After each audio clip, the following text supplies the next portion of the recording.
ඉතින් ගෙදර ආවනම් මං කැමති වෝට් කරන්න. මට කුකීස් කන්න තියෙනවා. කුකීස් කන්න? ඒක නිකන් ප්‍රාර්ථනාවකට පොඩි වැඩි වගේ නේද? ඔව් හැබැයි යුද්ධ කාලේ සීනි සීමා කරලා තිබ්බා. ඒ කාලේ බර්ත්ඩේ එකක් තිබ්බ තාත්තා ගෙදර ආපු නැදලා මේක නැති මේක විශ් කරන්න නැත්තේ. ඔයා දන්නවද ආචිලා ගමේ හිටපු පිරිමි ළමයි 3න් 2ක් විතර නැති වුණා ඔය යුද්ධේ හින්දා. හැබැයි වගේ මුත්ත බේරුණා. හැබැයි ආපහු ඇවිත් ආයෙ ළමයි 9 දෙනෙක් හැදුවා. එයාලට දැම්මේ නැති වෙච්ච අයගේ නම් චෙස්ටර් ඉන්න නැන්දගෙන හිතාගන්න පුළුවන්. මේ වහගන්න හිස්ටරි ක්ලාස් එකකටද? මම පවුලේ කතා අහන්න කැමතියි. ඒවා මේ විශේෂ වලට තූමනා වෙනවා. ඔරයිලි පවුලේ අය හරිම දක්ෂයි ප්‍රහෙලිකා විසඳන්න. අපි හැමෝම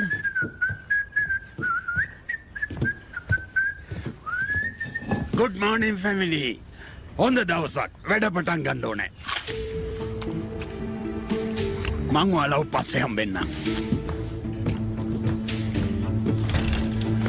එයාට මොකක් වෙලාද මේ? අනේ මන්දා ඊයට හොඳටම තරහ ගිහලා නේද හිටියේ? ඔව් එයාව සාමාන්‍යයෙන් විසිල් කරන්නේ එයා හොඳ මූඩ් එකක ඉන්නකොට වගේනේ. මේක නම් අභිරහසක් වගේ. මටත් අභිරහසක් තියෙනවා.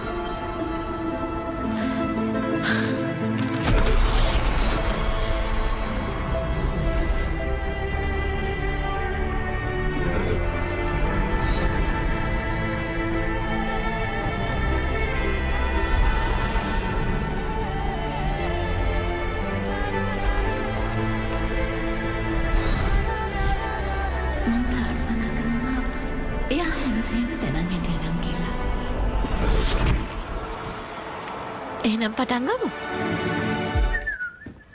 මොකද නිකන් අමුතු සතුටකින් වගේ ඉන්නේ. මම මේ ගොඩක් කල් ඉඳන් හිත හිටපු දෙයක් අලුතෙන් පටන් ගන්නයි හදන්නේ. මට ඒකට ඔයාගේ අදහසුත් ඕනේ. මගේ අදහස්? ඕකේ කියන්න බලන්න. හරි. කෝල් එකක්ද ඊමේල් එකක්ද? මං හිතන් ඉන්නේ ඔයාගේ අම්මට කතා කරලා මෙහෙට එන්න කියලා කියන්න. ඒක හොඳයි කියලා හිතෙනවා. මගේ අම්මට? කැරොල්ට? මගේම කැරොල්? මන් දන්නවා. නෑ එහෙම ඕන වෙන්නේ නෑ. පහුගිය මාස කීපය තුල මට හිතුණ එකක් තමයි මගේ පරණ අතීතයත් එක්ක තිබුණු ගනුදෙනු බේරගන්න එක. විශේෂයෙන් වගේ අම්මත් එක්ක. මම දන්නවා මම දාලාවේ ටිකක් අමාරු කාලේ. ඔව්. ඒක හරිම නරකයි. මොකද රූබිට අයිතියක් තියෙනවා එයාගේ ආච්චිලා සෙයියලා එකට ඉන්නවා දකින්න. ඒ හින්දා මං හිතුවා අපි කට්ටියම එකතු වෙලා කතා කරොත් මේ දේවල් විසඳ ගන්න පුළුවන් වෙයි කියලා. මේ අහන්න මන් දන්නේ එයා ඒකට මොන විදියට උත්තර දෙද කියලා. අනික මට එයාගෙන් අහන්න පුළුවන් විදිහක් දන්නෙත් නෑ. හොඳයි. ඒත් උත්සාහ කරන එකේ වැරද්දක් නෑනේ. කියන්න. කෝල්ද ඊමේල්ද? අහන්නකෝ. ඔයා වැඩි හිටියෙක් හින්දා මට ඔයාට මේක කරන්න එපා කියන්න බෑ. ඒත් මගේ අදහස් තමයි මේ වැඩේ එපා කියන එක.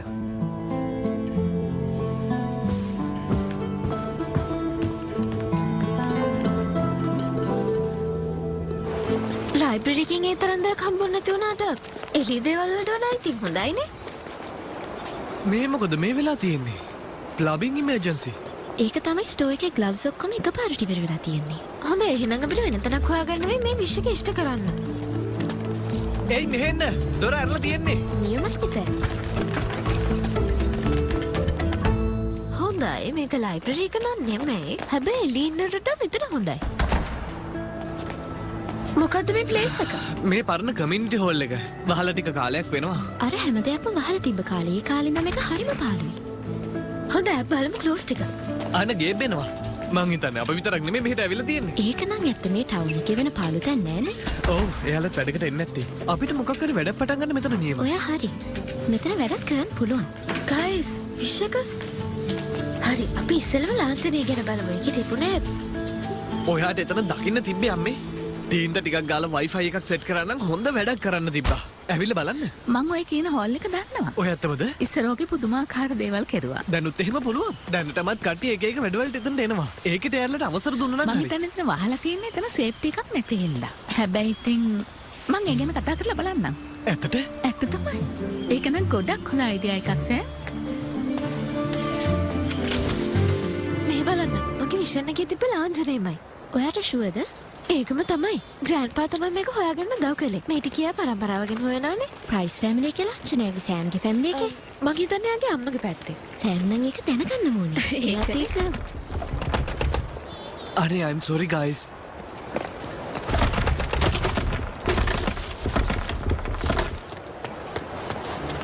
සෑම් මොකද වෙලා තියෙන්නේ? මගේ අම්මා මොනවා හරි කරලා. එයා මොකක් කිව්වද දන්නේ. අනේ නෑ. මම ඇත්තට මෙයාලට කතා කරේ මෙතන සේෆ්ටි තැනක්ද කියලා දැනගන්න විතරයි. නැතුව මම මෙතන වහලා දාන්න කියලා කිව්වේ නෑ. ඒත් එයාලා එහෙම කළා. ගේට්ට ඕන කරලා තිබ්බේ එතන තරුණ කට්ටියගේ සොසයිටි එකක් හදන්න. අයියෝ.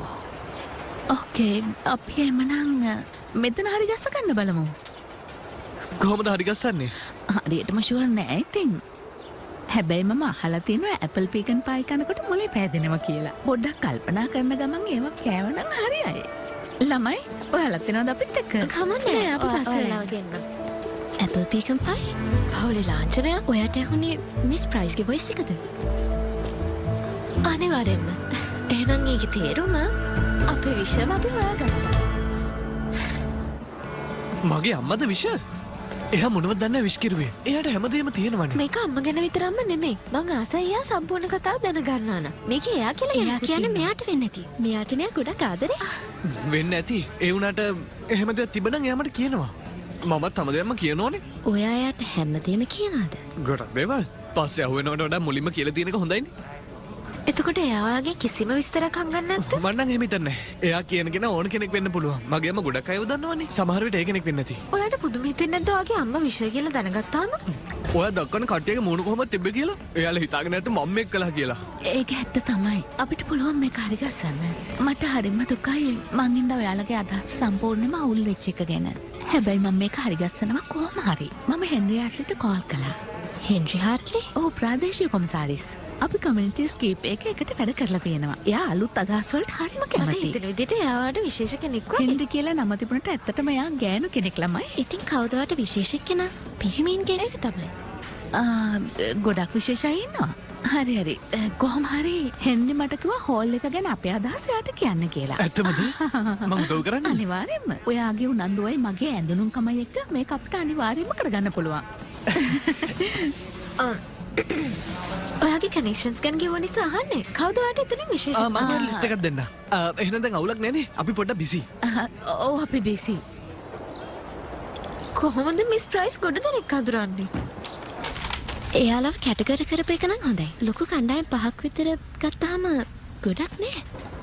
අපි කරන්න ඕනේ යාලව හොයාගෙන යාලත් එක්ක කතා කරලා විශ්වකට සම්බන්ධද කියලා හොයාගන්න. මේක තමයි ගොඩක් මහන්සි වෙච්ච විශ් එක. හැබැයි මං ගාව සොලියුෂන් එකක් තියෙනවා. ඔයා ප්ලෑන් කරන්නේ හැමෝටම කෝල් කරන්නද? මං ඒක හොඳ සොලියුෂන් එකක් කියලා කිව්වේ නෑ. ගේබ්‍රියල් මං ඔයාලට වැඩි විස්තර කරන්න යන්නේ නැහැ. වචන දෙකකින් කියන්න. රූෆ්ටොප් පැඩියෝ. හරි. කවුන්සිල් එක කැමති වුණා. දැන් හරි. ලයිබ්‍රරි එක අපහ ඕපන් කළා. කමියුනිටි මීටින් එක ලෑස්ති කළා. මගේ යාළුවෝ ඔක්කොම ටික එකට කැමති වුණා. එහෙමනම් දැන් අපිට තියෙන බලධාරීන්ව කැමති කරගන්න. මට ඔයාට කියන්න නිවුස් එකක් තියෙනවා. මං ඒක අහන්න ඕන එකක්ද? එයා කිව්වා හිතලා බලන්නම් කියලා. ඔය අම්මට කතා කරපු හින්දා එයා එන්නම් කියලා කිව්වා. මට ඕන දේ කරන්න පුළුවන් නේ. සාමාන්‍යයෙන් අම්මත් එක්ක එහෙම කරන්න බෑනේ. හරි. අපි ඒක ගැන කතා කරමු. ඔය ඒ විදිහට කතා කරන ඒක කෙනෙක් මං නෙවෙයිනේ. දන්නවා. මං කලින් දැනන් නොහිට දේවල් මං දැන් දන්නවා. මේ ලින්ද මගේ ජීවිතේ සම්පූර්ණයෙන්ම වෙනස් කරලා දැම්මා. ඉස්සර නම් අපි කතා කරේ නෑ තමයි. හැබැයි දැන් මන් දන්නවා මොකක් ගැනද මං කියන්නේ. දන්නවා. මගේ ඉස්සර දේවල් ගැන වට ගොඩක් දේවල් අහන්න තියෙනවා ඇති. ඒ කතාවේ වැරදක් නෑ. හරි. ඔව්. මං හරි නරක විදිහටයි ඇසුරුනේ. ඔය අපිව දාලා ගියා. මාව දාලා ගියා. දැන් ඔයත් තාත්තා කෙනෙක් ඉඳාවට තේරෙනවා ඇතිනේ. තේරෙනවා. කොහොමද එහෙම කරේ? ඒ වෛරයි. ඒ ටොම් කරපු දේ නිසා. ඒක නිසා මං එයත් එක්ක ගොඩක් තරහින් හිටියේ. මම මටම වෛර කරගත්තා. ඔයාගේ අම්මගේ අලුත් හස්බන්ඩ් මට පේන්න බෑ. චක් කියන්නේ හොඳ තාත්තා කෙනෙක්. එයා මම ළඟම හිටියා. ඔයා මගේ හැම බර්ත්ඩේ එකම මගේ ජීවිතේ හොඳම අවස්ථාවලදීම මම ගොඩක් දුකෙන් හිටියේ. අවුරුදු ගානක් තිස්සේම. I am sorry. මට ඔයාලා දෙන්නගෙන්ම සමාව ගන්න ඕනේ. ඒක අපි මෙතනින් පටන් ගමු. පාක් ෂෝල් සිං වෝල්ස් වොන් සෝල්ට්නේ ඔක්කොම ටික මැරිලා. ඒක නියමයිනේ. මං කිව්වේ ඒක යාලගේ පවුලට නම් එච්චර හොඳ නෑ. එතකොට මේ ලිස්ට් එකේ ඉන්නේ ආ පහුගිය අවුරුදු වල කතා කරමු නැති කට්ටිය. අපිට පුළුවන් මේ අයවත් අතරින්න. ෆයිනලි මැරේජ් කරගන්න පුළුවන් ලිස්ට් එකක්. ඕකේ. ප්‍රාර්ථනාවක් කියලා කියන්නේ හදවතින් වෙන හොඳ දෙයක්නේ. ඒ වගේම ඒක කෙනෙක්ට වැදගත් දෙයක්. ඔව් දැන් අපි මේව ගලපන්න පුළුවන් කෙනෙක් හොයාගන්න ඕනේ. මම ලියලා තියන්නේ toy විදියටමනේ. ඔව් ඉතින් මේකත් ඔයාගේ එක වගේම තමයි. come on Sam. හැමෝම බලාගෙන ඉන්නේ මම මේ බිල්ඩින් එකේ ඓතිහාසිකත්වය රැක ගන්න ඒ එක. වගේම මගේ යාළුවෝ බලාගෙන ඉන්නේ මං එතන විශේෂ තැනක් කරයි කියලා. පරණ දේවල් රැක ගන්න එකේ තියෙන වැරද්ද මොකද්ද? අපි ඒක හරියටම දන්නේ නෑනේ අම්මේ. එතන තියෙන්නේ පරණ බඩු ගොඩක් විතරයි. එතන සම්පූර්ණයෙන්ම වෙනස් කරොත් මිනිස්සු මට හොඳටම බනී. මං කලේ නැත්තම් මට වෙන්නෙත් එහෙමයි. I'm sorry Sam. මොකද මට මේ වෙලාවේ ලොකු අගකීමක් තියෙනවා තීරණ ගන්න එක ගැන. මොනවද ඔයා කරන්න හදන්නේ? ওই වගේ දේවල් මෙතන හදන්න දෙන්න බෑ. මේ දේ තමයි යාළුවට ඕනේ. මං යාළුවට ප්‍රොමිස් වුණා. මාත් එහෙම කළා. මගේ අය බලාගෙන ඔයා මං කියන දේවල් සීරියස් ගන්න. එහෙම කරන්නේ නැතුව පරණයිනේ. පරණ විදිහට හිතන්නේ. එහෙම නැත්තම් ඔය විදිහේ පරණ බිල්ඩින් එකක් ගැන ඔය වගේ පරණ කතා කියන්නේ නෑනේ. ඒක ඇත්ත. අලුත් අයට ඉතින් පරණ දේවල් ගැන වටිනාකමක් නැහැනේ කොහොමද? හැබැයි ඔයාගේ දෙයට මට ඉඩ දෙන්න විදියක් නැහැ. ඔය ඇත්තටම එනවා කියලාද කියන්නේ? නියමයිනේ. ඔය නවතින්න කැමති නම් අපේ ගෙදර ඕන තරම් කාමර තියෙනවා. නෑ මට ඇත්තට බලන්න ඕනේ ඔයාවයි රූබිවයි. ඒත් එයා හිතනවද ඔයාගේ තාත්තා වෙනස් වෙලා ඇති කියලා? අයියෝ හිතනවද එයා තාම තරහයි කියලා? එයා කොහොමද ඉතින් ඔය පේන්නේ ඉන්න මිනිස්සයා නෙවෙයිනේ. මාත් වෙලාවකට ඒ වගේනේ. හරි. රූබිව මං කොහොමද බලන්න එන්න ඉන්නේ. ඉතින් ඔයා දෙන පොඩ්ඩක් කියන්නකෝ. ඔයාට තාම විශේෂ කෙනෙක් හම්බුනේ නැද්ද? අම්මේ හරි තේරුණා. Love you. අපි හම්බෙමු එහෙනම්. love you too අම්මේ. see you soon. See you soon. මම මේකෙන් එකක් කැලෙවුවට කමක් නැද්ද? මේ ජෝර්ජියන් ලුක් එකක් තියෙන පරණ බිල්ඩිම නේද? ඇයි ඔය එතනට කැමති නැද්ද? නෑ මං ඒතරට ආසයි. මොකද ඒකේ හරිම ක්ලාසික් ලුක් එකක් තියෙනවනේ. ඔයා එතන ක්ලබ් එකක් කරන්නද යන්නේ? ඒ වගේ තමයි. එතකොට අපේ වයස කට්ටියට පුළුවන් එකතු වෙලා වැඩක් කරන්න. පළවෙනි දේ තමයි අපේ වයස කියලා දෙයක් නෑ. මට වාහන එලවන්නත් පුළුවන්, මට දැන් ඡන්දෙ දෙන්නත් පුළුවන්. අපි දැන් ඉතින් පොඩි ළමයි නෙමෙයිනේ. මම මේ කරන්න හදන්නේ අපි හැමෝටම ගැලපෙන තැනක් හදන්න. ෂෝ. හැබැයි අවුරුදු 30ට වඩා වැඩි අයට ඕනේ මේක සොහනක් කරන්න. මං කියන්නේ මියුසියම් එකක්. ඒක නම් ඇත්ත. ඇත්තටම යාලට ඕනේ එහෙම. සමහර අය නම් ඒකට බැහැලම වැඩ. මගේ අම්මා තේයාගෙන් කෙනෙක්ද? ඔව් වයසක අයගෙන් භාගයක් මෙන්න එතන. එයාලා බලන්නේ මේක හිස්ටොරිකල් ප්ලේස් එකක් විදිහට නම් කරන්න මොකක් හරි දෙයක් හොයාගන්න. හිස්ටොරිකල්? ඔව් එතකොට මේක ඉතින් කඩන්න බැරි වෙනවනේ. හැබැයි ඒකේ චලීස වෙන එකක් නෑ. ක්ලයිම්බින් වෝල් එකක් තරම් හොඳ නෑනේ. මං එකට කැමතියි. මං යුරෝප් වල ඩිසයින් ස්කූල් එකට යන්න try කරනවා. මගේ ස්කිල්ස් හදාගන්න මෙතන පාවිච්චි කරන්න පුළුවන්. මටත් එතන ඔයාටත් එකතු වෙන්න පුළුවන්.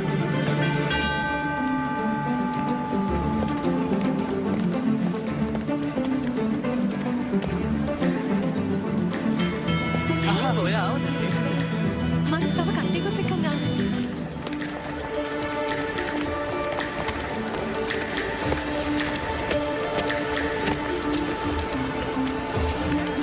මිස්ටර් ප්‍රිචර්ඩ් මිස්ටර් ප්‍රිචර්ඩ් මට ඔයාගෙන් දෙයක් අහන්න පුළුවන්ද? මිස්ටර් මොකද මෙතන වෙන්නේ? මිස්ටර් ප්‍රිචර්ඩ් ඇහෙන්නේ නැද්ද? කොහෙද මේ යන්නේ? මිස්ටර් ප්‍රිචර්ඩ් මං දන්නවට මම ඇහෙනවා කියලා.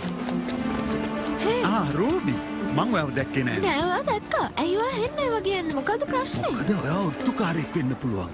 මට ඒ ගැන විශ්වාස නෑ. මේ වැඩේ ඉවරනකම් මට ඔයාට කතා කරන්න බෑ. හරි මේ හෝල් එකේ වැඩේට මගේ කිසිම සම්බන්ධයක් නෑ. මං හදන්නේ කෙනෙක්ට උදව් කරන්න. ඒ වගේ හැටිනේ. හරියටම හරි. මට කියන්නකෝ මිස් ප්‍රයිස්ට විශේෂ කෙනෙක් ඉන්නේ කවුද කියලා? මම මේ ගහන්නේ අර උදව්වක් කරන්න ප්‍රොමිස්. සෑම් වෙන කවුද ඉතින්? ආයාගේ අස්ස එයත් එයාට වැදගත්. ඒ වගේම තව කෙනෙක් ඉන්න පුළුවන්. පැක්ස්ටර්. එතකොට ඒ කවුද ඒ කෙනා? Half brother. එයා ඉන්නේ ටිකක් පාළු හරියක. එමරල් වල කෙරවලේ. එයා හැමෝගෙම ඈත් වෙලා ඉන්නේ. වැඩි සද්ද බද්ද වලට කැමති නැහැ. එහෙමත් එකක්ද? Thanks Mister Bridger. තව මොකුත් කියන්න එපා. අපි නම් කවදාවත් ඕකට එකඟ වෙන්නේ නැහැ.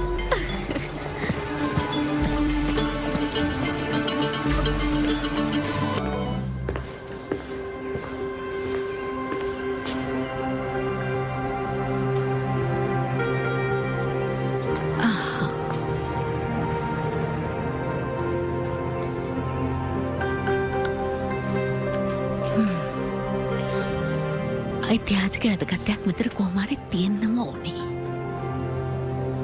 මේ මොකද්ද මේ?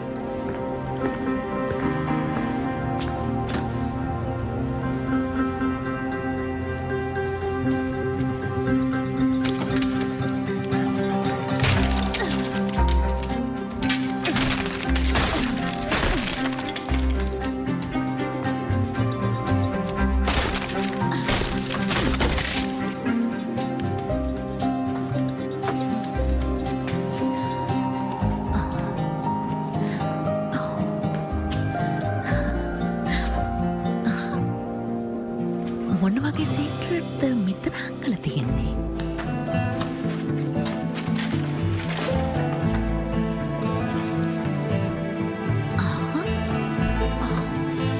කොමඩි කිංස්ලා අලුත් දේවල් අත්හදා බැලුවා. රට වටේම ගිය සංචාරයන්. විශේෂයෙන් ගම්බද රසිකයන්ට. වව්! ඒ කාලේ මේ ගමක් වගේ දන්නේ තිබුණේ.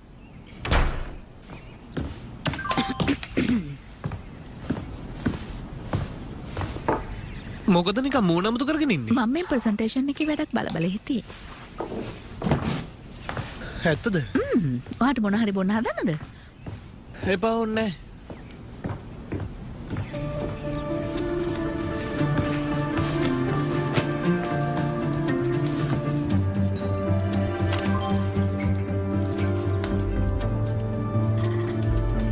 මෙයාලා කවුද?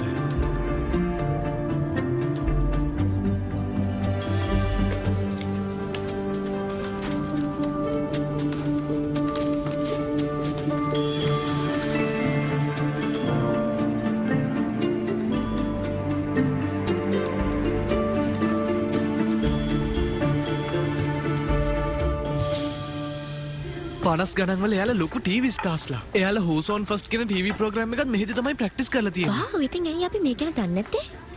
මොකද ඔයා කියන්නේ? මොකද බාබර් ෂොප් එකේ ප්‍රධානම කතාව ඕක වෙන්න තිබුණා. ඒත් මිනිස්සු කතා කරන නම් වෙන දේවල් ගැනනේ. ඒත් අමගව පෝස්ට් එකක් තිබ්බා. ඉතින් මගේ 9 වෙනි බර්ත්ඩේ පාටි එක කැන්සල් වුණාට ඒකේ ඉන්විටේෂන් කාඩ් එක තාමත් තියෙනවා. ඔයා කියන්නේ ෂෝ එක තිබ්බේ නැහැ කියලාද? ඔයා දන්නවද? එයාලා සංචාරය කරපු ලිස්ට් එකක් තිබුණේ නැහැ. මේක හමු එක්ස්පර්ට් කෙනෙක්ගෙන්. හම්බුඩා National Comedy Museum Jamestown New York. අපි දන්නේ නම් එච්චරයි. ඒත් ඔයාලා ගාව හાર્ඩ් කොපීස් හරි මොන හරි රෙකෝඩ් තියෙනවද? තියෙනවා? හරියටම විස්තර තියෙනවද?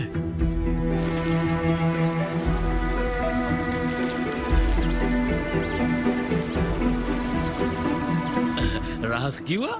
ඔව් අර මිස් ප්‍රයිස් වාගේ හංගනේව. ඔයා කාලිනාස්ති කරන කෙනෙක් නෙවෙයි නේද? ඔව් ඉතින් මම විනාඩි 40ක් විතර බයිසිකලේ පැදගෙන ඇවිල්ලා තව බස් එකෙත් ඇවිල්ලා අතරමං වුණා. දෙපාරක්ම. හැබැයි පවුල නම් හිතාගෙන ඉන්නේ ඔයා ගොඩක් වටින කෙනෙක් කියලා. හරි අපි කතා කරමුකෝ. මොකක්ද ඔයා අදහස් කළේ රහස් කියලා? එයා හිතනවා නම් ඔයා දැනගෙන හිටියේ නම් සම්පූර්ණම කතාව කියලා. ඒක මොකක් වෙන්න පුළුවන්ද? සම්පූර්ණ කතාව ඒ කියන්නේ මොන කතාවද? ඒක තමයි මාත් හොයාගන්න හදන්නේ. ඔයාලගේ සම්බන්ධ මොන හරි අඩුපාඩුවක් එහෙම තිබුණාද? ඇත්තටම නෑ. මොන හරි දෙයක් තියෙනවා නම් පවුල මගෙන් අනිවාර්යෙන්ම අහනවා. වැඩ ගැන, සල්ලි ගැන ඕන දෙයක්. පවුල විස්තර? පවුල විස්තරත් කියනවා. මොකුත් නොකිය ඉන්නේ නෑ යාමට. අනිත් එක තමයි මට එයා එයාගේ කසින්ස්ලා ගැනත් කියනවා. අපි දෙන්නගේ ළමා කාලේ ගැනත් කතා වෙනවා. එයා මගේ හැමදේම දන්නවා. ඇත්තටම ගිය සතියේත් එයා මෙහා ආවා. ඒ ආපු වෙලාවෙත් කොච්චරවත් කතා කළේ ෆැමිලි එකේ විස්තරම තමයි. ඔයාලා ගොඩක් දේවල් කතා කරන්නේ නැති නේද? ඔයාලගේ පවුලටම කියලා වෙනම ලාංඡනයකුත් තිබුණා. අනිවාර්යෙන්ම. එයා ඒක ගැන කියපු හින්දා මං ඒ ගැන හෙව්වා. එහෙම හොයන වෙලාවේ මෙන්න මේක මට හම්බුණා. මං හිතන්නේ පවුලත් මේක බලන්න ආස ඇති.